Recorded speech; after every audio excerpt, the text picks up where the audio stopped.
Assalamualaikum warahmatullahi wabarakatuh. Perkenalkan, kami dari kelompok 5. Di sini kami akan membahas materi tentang landasan psikologis. Pertama-tama perkenalkan, nama saya Dwi Nurul Maulinisa dan saya tidak sendiri, saya bersama 3 teman saya, yaitu Nadika Susiani, Tiara Enika Putri, dan Ulul Azmi. Di sini saya akan membahas tentang pengertian landasan psikologis. Psikologis merupakan kajian tentang tingkah laku individu. Jadi, landasan psikologis dalam bimbingan dan konseling yaitu memberikan pemahaman tentang tingkah laku individu yang menjadi sasaran layanan. Hal ini diperlukan karena ruang lingkup bimbingan dan konseling adalah ruang lingkup klien yang perlu diubah atau dikembangkan. Setelah itu, saya akan membahas tentang bentuk-bentuk psikologis dalam pendidikan, yang dimana bentuk-bentuk psikologis itu terdiri dari 3, yaitu yang pertama, psikologis perkembangan, di mana pada psikologis ini terdiri dari 3 teori atau pendekatan tentang perkembangan menurut Nana Shaudi tahun 1989, yang dimana pendekatan itu yang pertama pendekatan pentahapan, di mana pendekatan pentahapan ini perkembangan individu berjalan melalui tahapan-tahapan tertentu. Pada setiap tahap memiliki ciri-ciri khusus yang berbeda dengan ciri-ciri pada tahap-tahap yang lain. Yang pendekatan yang kedua yaitu pendekatan diferensial, di mana pendekatan ini dipandang individu-individu itu memiliki kesamaan-kesamaan dan perbedaan-perbedaan. Atas dasar itu lalu orang-orang membuat kelompok. Pendekatan yang ketiga yaitu pendekatan ipsatif, yang dimana pendekatan ini berusaha melihat karakteristik setiap individu, dapat saja disebut sebagai pendekatan individual, melihat perkembangan seseorang secara individu. Dari ketiga pendekatan yang dilaksanakan adalah pendekatan pentahapan. Pendekatan pentahapan ada 2 macam, yaitu bersifat menyeluruh dan bersifat khusus. Yang menyeluruh akan mencakup segala aspek perkembangan sebagai faktor yang diperhitungkan dalam menyusun tahap-tahap perkembangan. Sedangkan yang bersifat khusus hanya mempertimbang faktor tertentu saja sebagai dasar menyusun tahap-tahap perkembangan anak. Kita lanjut ke psikologis yang kedua, yaitu psikologis belajar. Secara psikologis, belajar dapat didefinisikan sebagai suatu usaha yang dilakukan oleh seseorang untuk memperoleh suatu perubahan tingkah laku secara sadar dari hasil interaksinya dengan lingkungan. Definisi ini menyiratkan 2 makna. Pertama, bahwa belajar merupakan suatu usaha untuk mencapai tujuan tertentu, yaitu untuk mendapatkan perubahan tingkah laku. Yang kedua, itu perubahan tingkah laku yang terjadi harus secara sadar. Para ahli psikologis cenderung untuk menggunakan pola-pola tingkah laku manusia sebagai suatu model yang menjadi prinsip-prinsip belajar. Prinsip-prinsip belajar itu selanjutnya lazim disebut dengan teori belajar, di mana teori belajar terdiri dari 3 teori. Yang pertama, teori belajar klasik masih tetap dapat dimanfaatkan, antara lain untuk menghafal perkalian dan melatih soal. Yang kedua, teori belajar behaviorisme bermanfaat dalam mengembangkan perilaku nyata seperti rajin, mendapat skor tinggi, tidak berkelahi, dan sebagainya. Yang ketiga itu teori-teori belajar kognisi, yang dimana berguna dalam mempelajari materi-materi rumit yang membutuhkan pemahaman untuk memecahkan masalah dan untuk mengembangkan ide.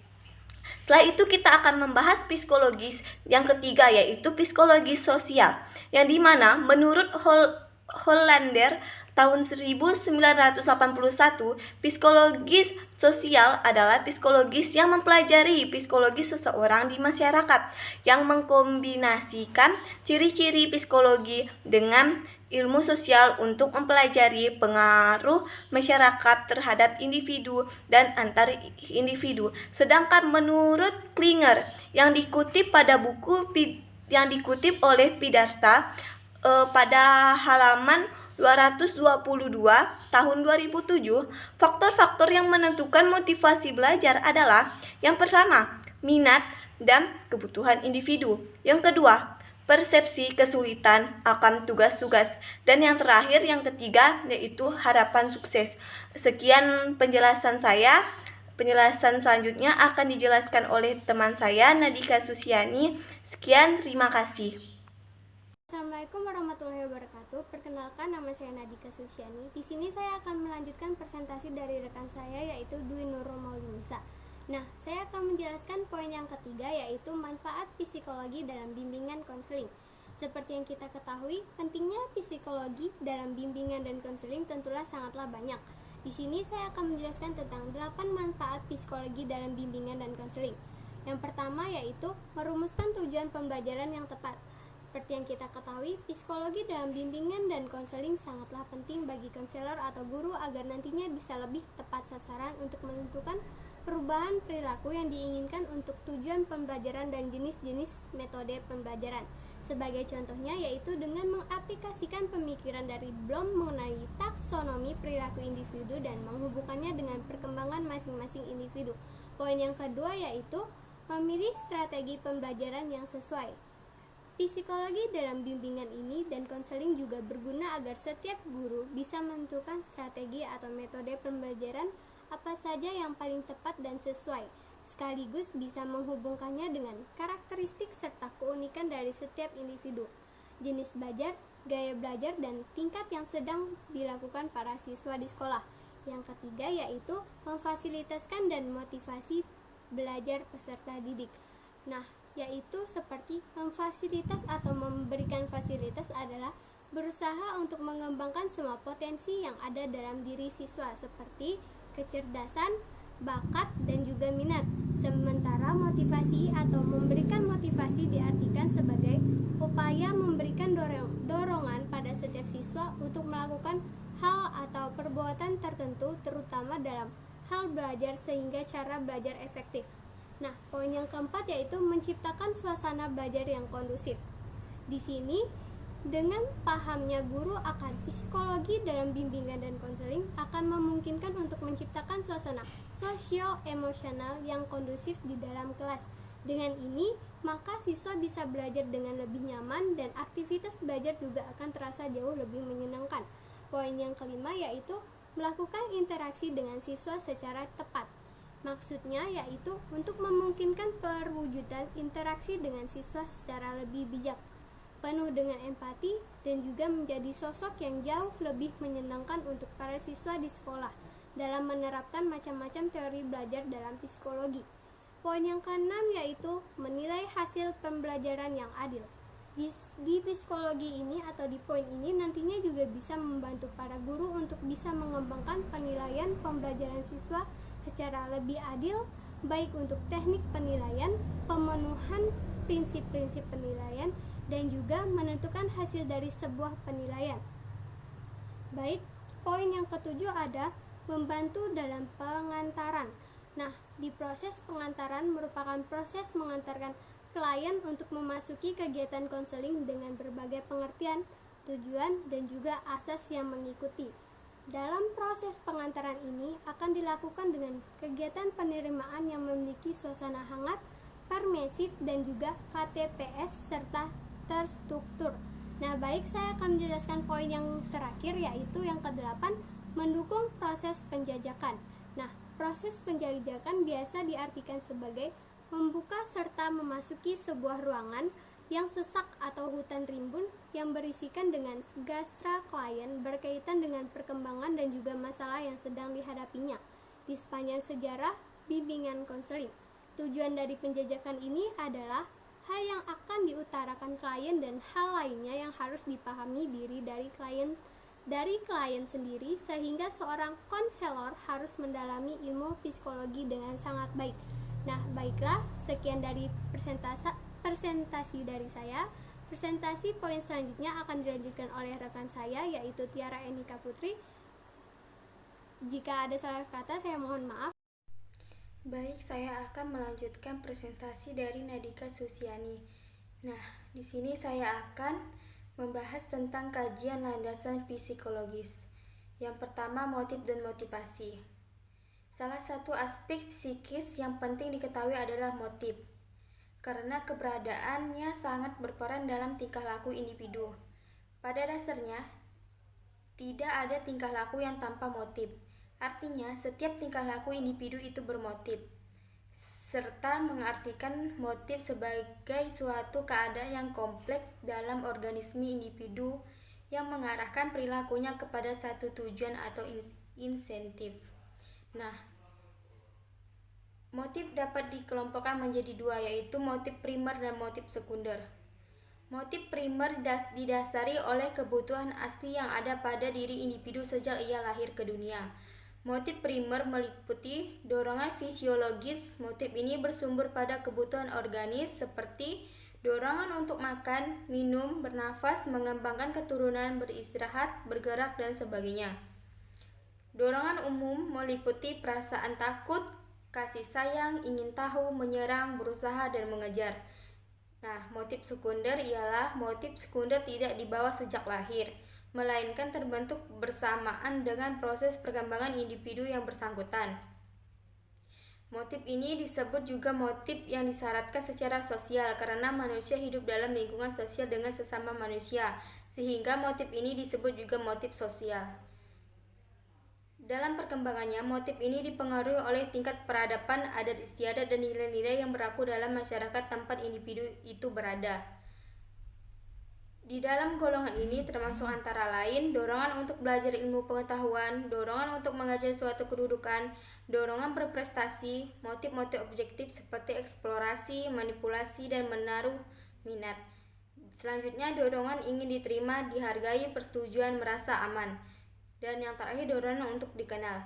Nah, pengelompokan motif berdasarkan kaitan antara motif dan objek tingkah laku dibagi menjadi dua, yaitu motif intrinsik, yaitu motif yang tidak usah dirangsang dari luar, karena memang dalam diri individu sendiri telah ada dorongan itu.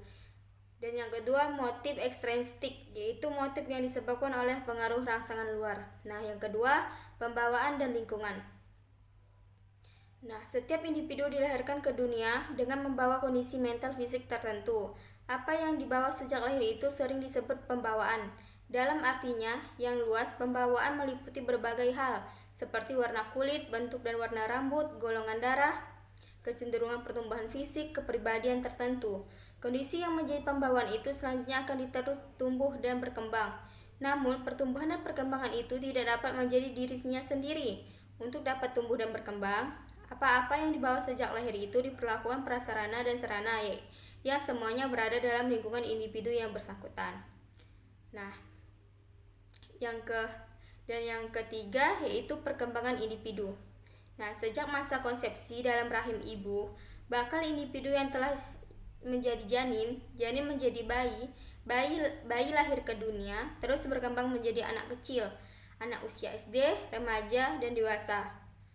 Akhirnya manusia usia lanjut, dewasa. Dengan demikian jelas bahwa perkembangan individu itu tidak sekali jadi, melainkan bertahap dan berkesinambungan. Nah, masing-masing aspek perkembangan seperti perkembangan kognitif atau kecerdasan, bahasa, moral, hubungan sosial, fisik, kemampuan motorik memiliki tahap-tahap perkembangannya. Di samping itu, hukum-hukum perkembangan berlaku bagi perkembangan segenap aspek itu secara menyeluruh, termasuk di dalamnya peranan faktor-faktor pembawaan dan lingkungan. Nah, meskipun masing-masing aspek perkembangan cenderung memperlihatkan caranya sendiri, namun aspek-aspek itu saling terkait. Dalam satu tahap perkembangan tertentu berkembanglah berbagai aspek tersebut, dan pada umumnya saling terkait. Nah, dan yang keempat, belajar, balikan, dan penguatan belajar merupakan salah satu konsep yang sangat mendasar dari psikologi. Nah, topik tentang belajar menjadi materi dasar dan pokok dari pembahasan psikologis, bahkan menjadi inti dalam penjelasan tentang persepsi dan berpikir, kemampuan dan imajinasi, berargumentasi dan menilai atau mempertimbangkan, sikap, ciri-ciri kepribadian dan sistem nilai, serta perkembangan dan organisasi kegiatan yang membentuk kepribadian individu. Dan yang kelima yaitu kepribadian. Sering dikatakan bahwa ciri seseorang adalah kepribadiannya. Dalam psikologis, kepribadian masih sulit dicapai. Pengertian kepribadian menurut beberapa ahli psikologis umumnya terpusat pada faktor fisik dan genetik, berpikir dan pengamatan, serta dinamika motivasi dan perasaan. Menurut Hotresol 1985 mencoba merumuskan kepribadian sebagai predisposisi cara bereaksi yang secara relatif stabil pada diri individu, sehingga dapat dipahami kepribadian individu sangat kompleks. Nah, konselor perlu memahami kompleksitas kepribadian klien di samping mampu memilah-milah ciri-ciri yang dapat diukur.